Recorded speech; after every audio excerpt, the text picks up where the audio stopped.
Alright, so fourth prototype on this knee pad, practicing this. I think we got the fit down pretty good.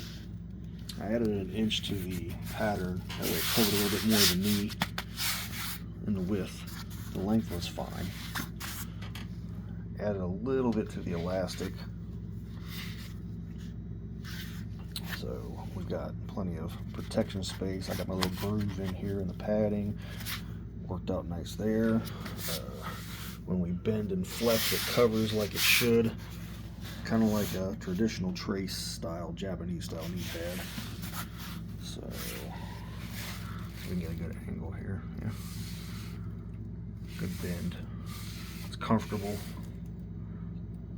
Doesn't slide, doesn't move. Good snugness. So this would be about a large size, roughly. So large, extra large, probably extra large. My knee's 19 inches around, so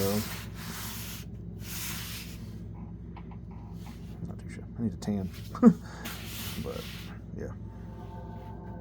It's football spandex on the top, nice and thick. Foam padding, half-inch foam padding. I like the half-inch. Inch and a half elastic in the top and the bottom. And I stitched it on the inside and then flipped it inside out so it's reinforced really nice. And then I'll put a cuff down here at the bottom. I just closed it up for right now, but I'll put a cuff down here, probably about a 2-inch, 3-inch cuff around this to make it look nice and seal up around the leg. But that's pretty spot on.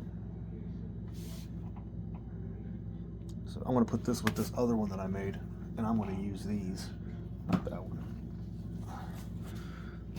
This one is a little bit smaller, but not noticeably compared to this one as far as looking at it, but it's a little tighter. But I can still wear it. So I'm going to use these for myself as my trial pair. Try them out and see how they hold up. They should hold up fine. This is how a buddy of mine makes his too. So I want to work on my own style of knee pad. This is that, like I said, that trace. They call it a Japanese style knee pad. Isami's got a certain kind too, but I think I want to work on my own prototype and my own specific design knee pad wise. I've got a couple ideas based on some stuff that I like. This open design is nice, but I kind of like a full sleeve knee pad too. So I think I might work on a mock-up sleeve knee pad instead of this. I got a couple ideas. So not too bad, not too bad. Stay tuned for the next installment of messing with knee pads. I don't know.